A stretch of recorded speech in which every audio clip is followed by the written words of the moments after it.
welcome back to my channel. So I just wanted to try things a little bit differently. This video that I have for you, well, I think a lot of moms have it on their channel. It's their labor and delivery story, but I wanted to do it a little bit differently.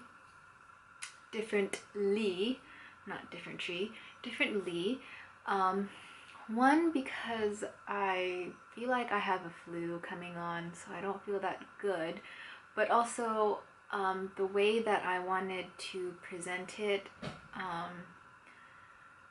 is a little bit more personal, I think. So I'm going to play it for you now, and I hope that you guys will enjoy it.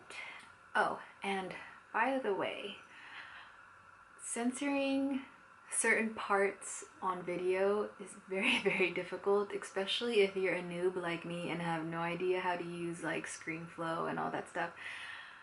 I didn't want to show my son's balls, like, you know. I tried my best to blur it, so don't mind like my crappy censoring.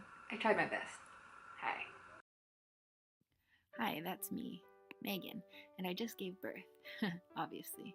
So let's start off about a year ago, and I'll briefly just tell you the background story leading up to this moment, so everything kind of makes sense. When my husband James and I found out we were pregnant, we were still living in Switzerland. We had just married about 2 months prior, so we really weren't expecting to have a baby anytime soon. We were still debating whether to stay there or to go to the Philippines so we could finish our studies. But the final decision was something we didn't really think about too much. We felt very rushed to make the decision because of other factors going on around us. And in retrospect, we should have just stayed there in Switzerland. Moving back to Philippines felt very sad. Not to say Philippines was bad or anything, but we just didn't have much going on for us over there. And I think during most of my pregnancy, I was very depressed.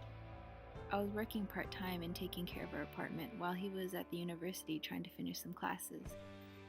At the time, I felt like I was doing way too much and being taken granted for a lot. I was the only one of my friends who was having a baby, so I couldn't find anyone to relate with, and on top of that, my mom was still back in California. I had no idea about pregnancy hormones, guys. I had no idea it makes a woman so emotionally crazy, and to be honest, I was probably one of the most unprepared mothers to be at the time. By the time I was nearly 7 months, I was just really tired about everything. I felt like I needed space, but little did I know, moving back to California would make things even worse. I decided last minute, on pretty much the last week I could fly out, that I would go back to California, alone. And I figured that I would go back to Philippines once my son was old enough to be on the plane. So at this point, I was about 34 weeks pregnant, but I was so small no one really knew I was in my 3rd trimester. Now, from the time that I arrived until the day I gave birth, I was extremely depressed. James and I barely talked, and it was always hard to keep in contact. I had a headache, and I just felt tormented for nearly 2 months. My son's due date, by the way, is September 3rd, 2016, but his actual birthday was September 4th. About 2 weeks before Atlas was born, my mucus plug had fallen out, so please Google that if you've never had a baby. I was 3 centimeters dilated, so I was always on standby just waiting. It's very rare babies are born on their exact due dates, but Atlas came very close. The morning of September 3rd, I felt contractions about 10 minutes apart, so I showered and got ready for the day because I knew it was almost time. And around 9:30 p.m. that night, we decided to go out for dinner. My contractions were already about 4 minutes apart by this point, and by the time we got home, I was ready to check in. My mom and I got to the hospital by 11:30, and my best friend soon followed. I remember walking around the hospital seeing a diagram of how big I needed to be dilated. Well, what the F, guys?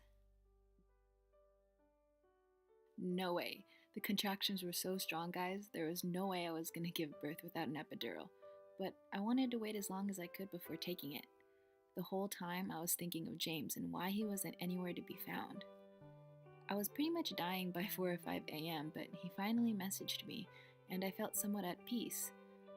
By this point, I really didn't care anymore, and I was just so sleepy, I wanted to take the epidural so I could sleep. The epidural slowed things down, and by 11 a.m. the next morning, my doctor popped my water to see if it would go faster. Nothing yet, but around 12:20 a nurse ran in asking if I could feel anything, because the contractions were off the chart. I was so dosed up I couldn't feel my legs. They didn't feel like mine. I just felt like I was floating. "It's go time," she said, and I've never seen anything happen so fast in my life. I pushed no joke for like 7 minutes, and at 12:34 p.m. on September 4th, 2016, my son was born.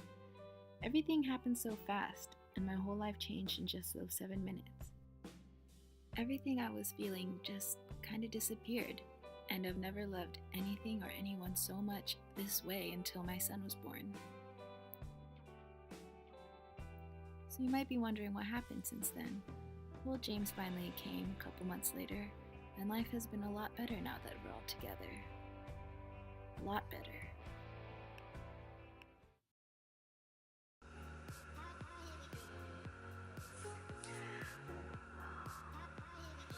Well, that was my video, guys. I hope you guys enjoyed it. Thanks, guys, for watching. That was my video. This was more of a personal video, I would have to say, that I've come up with. I mean, this is something I didn't really even talk to a lot of people about. I don't even remember talking to anyone about it, but yeah, please comment, like, share, and subscribe if you haven't already, guys. I'm trying to get to 100 subscribers so I could take the username Raising Atlas.